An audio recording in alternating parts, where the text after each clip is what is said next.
Hi, my name is Ashe Milkovic. I am honored to be here today to talk with you guys about hormones and inflammation. I am a nutritional therapy practitioner, functional hormone expert, and functional blood chemistry specialist. I do a lot of work in the functional hormone health realm. I am a practitioner, an educator, a mentor, and a guide, and I also serve as the founder and the CEO of the International Association for Functional Hormone Health.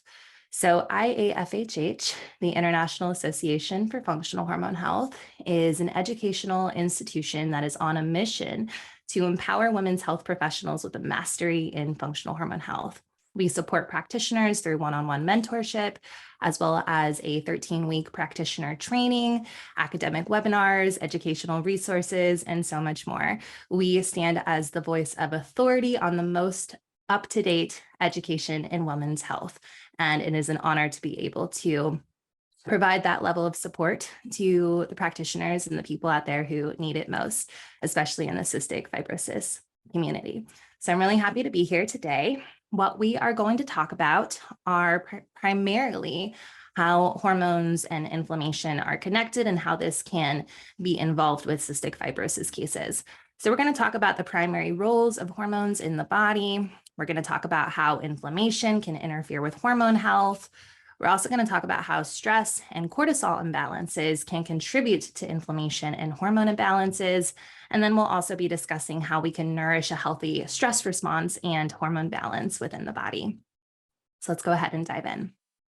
So what are the primary roles of hormones in the body? Hormones in and of themselves make up the endocrine system, and they are chemical messengers that the body uses to help to facilitate communication between tissues and organs. And they help to run, operate, mandate, facilitate many different bodily processes across all body systems, not just the reproductive system. So we hear a lot about hormones and the reproductive system, which definitely has a heavy role and influence in that. But truthfully, hormones influence every single area of a person's health and well-being, also regardless of if they are male or female. So we have hormones influence the digestive system, the blood sugar regulation system, the inflammation system, the nervous system, and so much more. But for females in particular, there are certain sex hormones, such as GnRH, or gonadotropin-releasing hormone, FSH, follicle-stimulating hormone, LH, luteinizing hormone, as well as estrogen, testosterone, and progesterone, which are the primary hormones that are involved in facilitating ovulation and menstruation.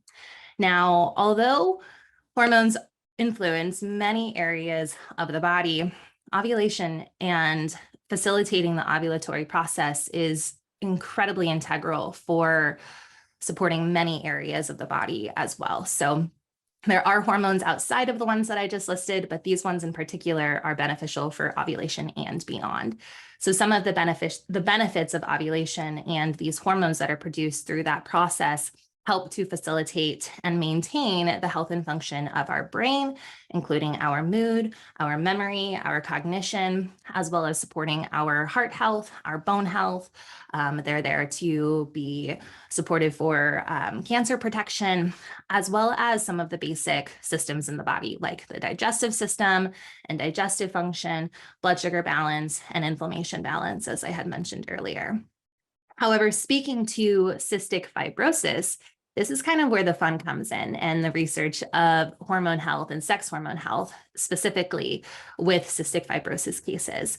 So speaking specifically to estrogen and progesterone, when we have a balance of estrogen and progesterone, this helps to support an environment that is favorable for specific chloride transport systems that are independent of CFTR. So you guys know, I'm sure, CFTR is a cystic fibrosis transmembrane conductance regulator gene and protein.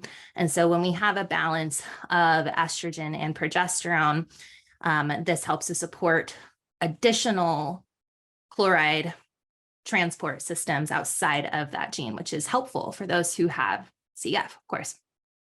In addition, a balance of estrogen and progesterone from healthy ovulation helps to support the clearance of the bacterium Pseudomonas aeruginosa, which is a bacterium that is really problematic for individuals with cystic fibrosis, particularly women. So we want to make sure that we are supporting hormone balance, that we are optimizing ovulation as much as possible, even for individuals who are not trying to get pregnant, don't have those same fertility goals. And this is just why ovulation and healthy menstruation are so important beyond just reproductive function. And we can see how that intertwines with supporting individuals with cystic fibrosis as well. So we know that cystic fibrosis can contribute to a lot of inflammation within the body. And then the question comes in, how does this inflammation interfere with hormone health? And can hormone health interfere with inflammation? And they kind of go hand in hand. So the first thing we need to understand is that inflammation can be caused by many different things.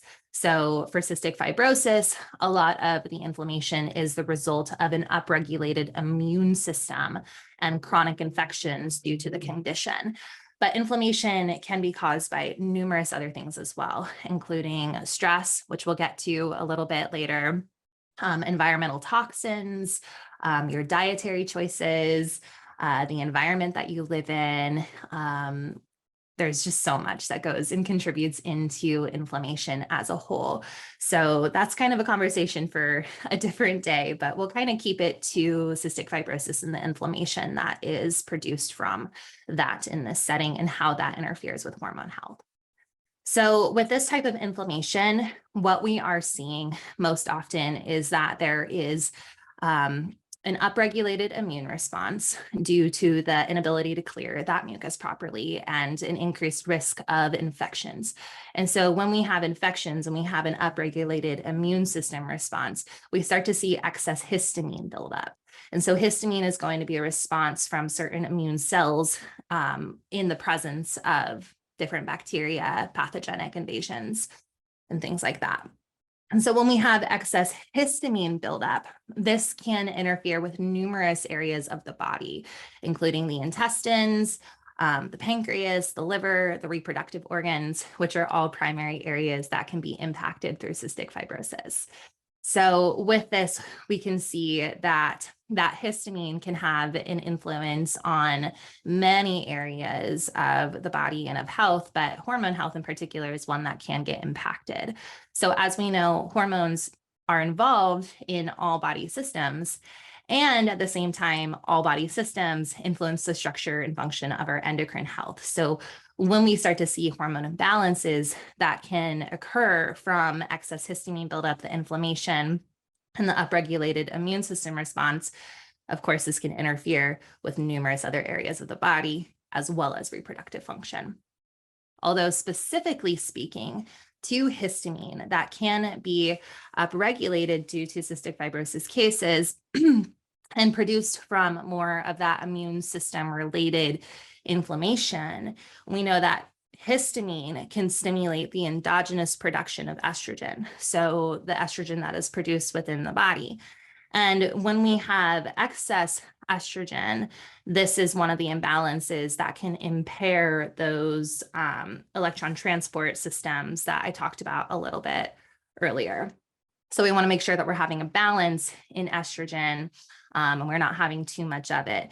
But unfortunately, that histamine can stimulate more production of estrogen, which can further contribute to these issues. And at the same time, an excess in estrogen can further stimulate histamine issues, because when we have estrogen in excess in our system, this can trigger mast cells within our body to produce even more histamine. In addition to this, excess estrogen can reduce the DAO enzyme, which is a necessary enzyme for helping to clear histamine within the body. So we start to see this pattern occur where we have excess histamine come through. And then we have, because of that histamine, we see more estrogen come in. And then because we have more estrogen, we start to see more histamine.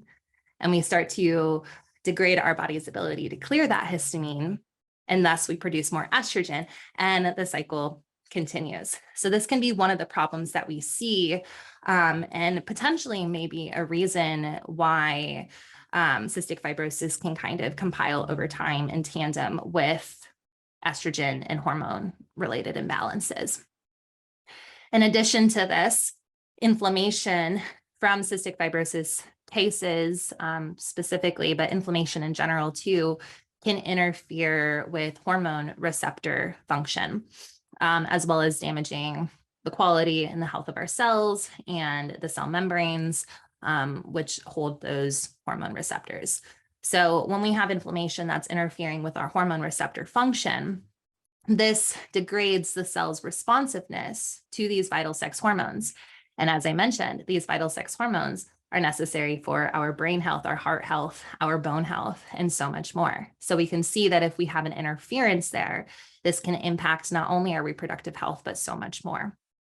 In addition to that, this inflammation and the stress, which we'll talk a little bit more about momentarily, can interfere with the HPA axis.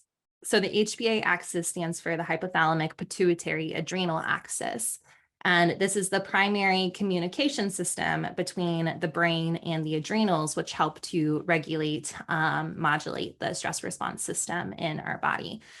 And when we have an interference in that communication between our brain and our adrenals, this can also interfere with our brain's communication to other endocrine glands, such as the ovaries and the thyroid.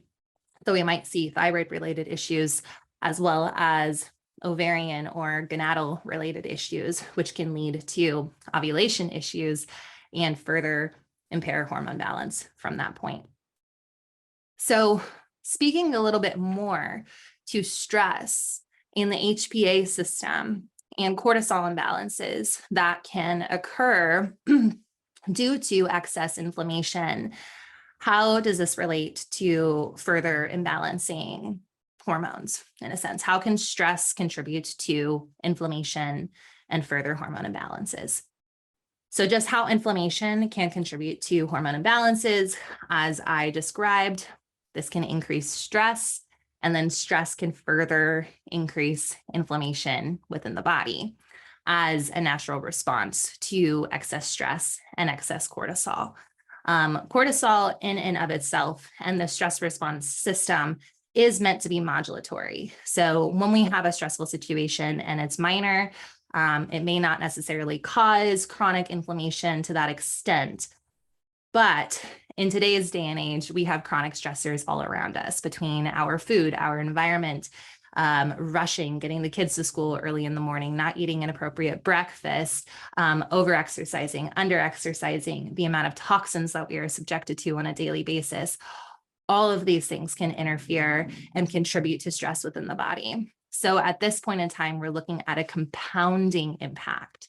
So the interesting thing is that cortisol in and of itself can be anti-inflammatory, and it actually helps to modulate that stress response, as I mentioned. But when the body can't clear the cortisol because there's so much of it being produced as a response to the chronic stressors that are around us, this in turn can increase inflammation further, having the opposite effect of what it would if it was in an appropriate amount. So this is where the conversation of excess stress and cortisol imbalances can cause those issues. So with cortisol imbalances, we can see a couple of different things. We can see excess cortisol, which is typically the common response when we start to see this compounding impact of all of our life stressors. It can increase cortisol. Cortisol continues to elevate. Eventually, what happens is that cortisol will elevate to the point where the inflammation that is caused from excess cortisol can damage the HPA system. So the hypothalamus and the pituitary within the brain can become damaged, interfering with that communication. When that happens, this can actually begin to decrease our cortisol. So in the past, this would be known as adrenal fatigue, where people feel a lot of fatigue. Their cortisol is interfering with their energy, their mood. There used to be a lot of conversation about adrenal fatigue, but we actually know today that it is not the fatigue of the adrenals. More so, it is the damage of the response from the brain to the adrenals. So we call this HPA dysfunction or dysregulation in that kind of sense, which is the more appropriate term for describing this situation. So when we have excess inflammation, excess stress, it can lead to that miscommunication. And as I mentioned earlier, when we have a miscommunication between the HPA system, we start to see a miscommunication within the HPT, so the hypothalamus pituitary thyroid, and the HPO, the hypothalamus pituitary ovarian, which can further impact hormone imbalances. And again, go back to all the conversations we had a moment ago of how that can impact cystic fibrosis and further inflammation. So we see this sort of chronic pattern happen when we get into this state. In addition, we also see that excess stress and inflammation and oxidative damage, speaking more so to fertility related things at this point in time. When we have excess stress and inflammation, this can impact our ovaries' ability to produce a healthy follicle, which holds the egg that will then ovulate. So when we have this excess stress, it can decrease our ovulatory quality, which may have an impact in one's ability to ovulate or to conceive or to maintain a healthy pregnancy, as well as to produce enough progesterone. So progesterone is a hormone that is produced only from ovulation. So if we're not ovulating or our ovulatory quality is reduced because of excess stress and inflammation, this may further contribute to estrogen excess, estrogen dominance, and many of the issues that we discussed earlier. So moral of the story, ovulation is incredibly important, far beyond reproductive health, especially when we are considering inflammation balance and cystic fibrosis cases. So now that we have an understanding of where inflammation can come from, how inflammation can interfere with hormones, and how stress can contribute to inflammation and hormone imbalances, and how this can contribute to a dysfunctional cycle, what do we do about it? How do we break the cycle? How do we get out of this? And how do we support healthy ovulation to maintain our inflammation balance, to decrease the upregulation of our immune system, and hopefully decrease the presence of symptoms for those with cystic fibrosis? We're going to talk a little bit about that. Addressing chronic stress and chronic inflammation from these patterns is that we have to identify the root cause as a starting point. Just giving supplements, just taking supplements and hoping for the best is not, it may be effective temporarily, but in the long term, it's not going to do the work that we really want it to do on a systemic level to help break this cycle. So we need to be able to understand and identify what the root of that chronic stress is. And this can be different for many different people. And this is a big reason why it's important to work with a functional health practitioner who can work with you on testing and can be able to determine what is leading to the chronic stress that the person is experiencing. Could this be related to their gut health? Could this be related to their nutrition, their environment, the amount of toxins that they are subjected to, their work, their home life, their family life, the mental and emotional stressors, and how can we find balance within those systems? So stress can be mental and emotional, and I think that's the first thing that we think of when we consider stress. But stress is also physical and environmental as well. So there are many areas to consider and many areas to support, and this is where the holistic support comes in for managing chronic stress. So we want to identify that root cause of the stress and inflammation, which really takes some time to get to know the client or the patient that we're working with, and be able to understand their background, their history, their current life situation, and influences that could be contributing to the stress and situation that is contributing to their symptoms. But it is also important to recognize that when we are working with women, naturally, women are very resilient beings. And so a lot of women can have a higher stress tolerance or stress response. And this has been ingrained into us for a long period of time. So although we may say, oh, we're not stressed, we're fine, we've got this, right? There is still underlying stress that can be happening on a systemic level that can be influenced far beyond the brain catches up to, oh yeah, I am stressed. And this is one of the big reasons why we go from being fine to not being fine, like the straw on the camel's back. So we need to understand our stress tolerance and recognize that the damage can be done far beyond the symptoms actually show. So supporting the body in general through daily life, as well as identifying those root causes, getting strategic with it, can also be helpful. So we can bring in some adjustments to our nutrition and our digestive health. So for example, being mindful of what we're eating, the quality of foods that we're eating. There's a lot of controversy out there on nutrition. As a functional health practitioner and a nutritional therapy practitioner, animal foods are one of the most nutrient dense food sources specifically for hormone health. So there's a lot of controversy out there on cholesterol. There is a lot of argument out there on, is cholesterol good or bad for us? But one important thing that we need to keep in mind is that for all steroid hormones, they are derived from cholesterol. So we have to have a good amount of cholesterol within our diet to have the necessary precursors to be able to produce those steroid sex hormones to begin with. And truthfully, when we are speaking to animal-based products and animal-based foods, the cholesterol is important, but it's one of the less important aspects of it. There is a lot of research out there that shows that the cholesterol that we're eating does not contribute to that same arterial plaque buildup of cholesterol that we see in heart disease cases. Big Fat Surprise is a really great book that kind of brings out some of this research, speaks to this topic a little bit more if you want to dive deeper into that. But what is more important involved with animal proteins and animal-based products is the amount of high quality animal protein. So the protein sources are really important, as well as the nutrient dense and bioavailable nutrients, vitamins, and minerals that are found within those foods.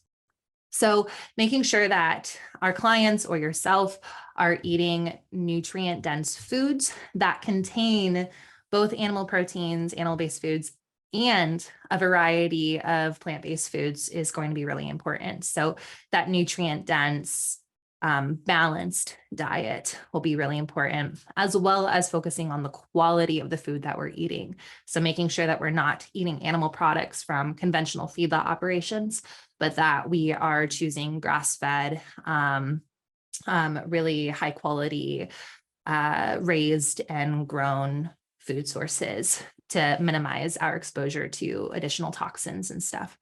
So what you're eating is really important. Also being mindful of how much additives are in our foods, processed foods that we're eating, stuff like that, but as well as how much we're eating. Now, I know sometimes there's the conversation of eating less for weight loss, but in a lot of cases, specifically in relation to hormone health and stress, most of the time we need to be eating more. This is specifically speaking to a lot of women or individuals who are trying to eat less in order to lose weight, or over exercising and kind of going through this chronic dietary pattern. The most important thing is that we need to be increasing our caloric intake for a lot of individuals. One of the most common things I see in women with hormone imbalances is that they are not eating enough, or they are malnourished because they're not eating high quality foods. So pertaining to the specifics of this and how much food is going to be best for your body and your needs and your metabolic health, work with a functional health practitioner to dial in those ratios. And also just remember to eat whole foods, nutrient dense foods, and that's going to help you a lot. On top of that, you're going to want to think about how you're eating and how you're supporting your digestive health and your blood sugar balance through how you're eating. So eating a protein-rich breakfast in the morning is really important for helping to stabilize blood sugar levels and not contribute to drops. Because when we have blood sugar imbalances, this can further increase cortisol, because cortisol is another hormone that's going to internally increase our blood sugar levels in states of famine. So getting your blood sugar balance first thing in the morning by eating a nutrient-dense, protein-rich breakfast can be really helpful, as well as making sure that we're not eating on the go and that we're actually taking time to be present with our meals and chew fully to support the full function of our digestive health and well-being, and not interfere with that process at all, because you are only able to absorb as much as you're able to digest in that kind of sense. So if you're eating good food, you're taking good supplements, you want to make sure that you're able to digest them, not just take them. In addition to this, thinking about digestive imbalances, such as if there is bacteria imbalance within the gut, a yeast overgrowth within the gut, a parasite, those things may need to be identified and addressed, because those can be sometimes primary causes of chronic stress and inflammation as well. Again, stress can be physical as much as it can be mental and emotional. Other things to think about outside of nutrition and digestive health, which is a big foundation of maintaining our inflammation balance and our stress, is to prioritize sleep and to maintain a healthy lifestyle as well. So movement, not too much, not too little kind of a thing, keeping it within a good, healthy activity level on a daily basis, as well as making sure that you're prioritizing sleep as much as possible. In addition to this, receiving support for your emotional, mental stress, digging through trauma work, childhood issues, things like that can all be super helpful, because trauma can store in the body and contribute to that chronic stress response as well. Other strategies that we can work through are getting morning sunlight, as I said, eating a healthy breakfast, as well as making sure you're eating breakfast before you're drinking coffee. That can be a big one. So drinking your coffee with your meal or drinking your coffee after your meal, and not skipping breakfast and just having coffee, essentially. That, and getting outside in the morning, getting some sunlight into your eyes, supporting lymph flow. So dry brushing can be really helpful with supporting the immune system and inflammation response. And then there are some strategies for supplements that can be used as well, such as adaptogenic herbs. There are a variety of adaptogenic herbs out there, that nourish and support the adrenals, as well as the HPA system, so the communication between the brain and the adrenals. So we have things like ashwagandha, rhodiola rosea, Tulsi holy basil. Those are a few good ones to mention. Skullcap can be another. But speaking specifically to which adaptogens are going to be best for you, it depends on what kind of cortisol imbalance you're having, if you have too much cortisol, too little cortisol, and if there's HPA dysregulation. So work with a functional health practitioner, work with an herbalist when assessing and considering bringing in adaptogenics. Other nutrients that can be supportive for stress would be magnesium, B vitamins, and let's not forget hydration, water, and electrolytes. Beyond that, if you're looking to really assess what's going on so that you can fine tune and find some strategy in supporting your stress regulation system, Dutch testing is really helpful. So the Dutch test is the dried urine test of comprehensive hormones. And this is easily one of the best tests on the market for assessing hormone health, as well as hormone metabolism, which can tell us a lot about the state of our body's health and function. And it can also give us a really great insight into our adrenal health and how our body is responding to stress and what's happening with the cortisol imbalances specifically. So to be able to utilize that test, I would suggest working with a functional health practitioner. Through the International Association for Functional Hormone Health, we provide a full training for practitioners that teaches all of this and so much more in regard to functional hormone health, as well as using tools within our practices, such as the Dutch testing and serum hormones and fertility awareness charting, which can all provide us plenty of information to work with when we are assessing our hormone health, our adrenal health, and how that may support or detriment a person's state of inflammation, particularly within cystic fibrosis cases. So don't hesitate to reach out if you are a person who is looking for support in your hormone health and balancing inflammation. We have a practitioner directory. You can go onto our website, IAFHH.com, and you can find a practitioner in your area or someone who can work with you online.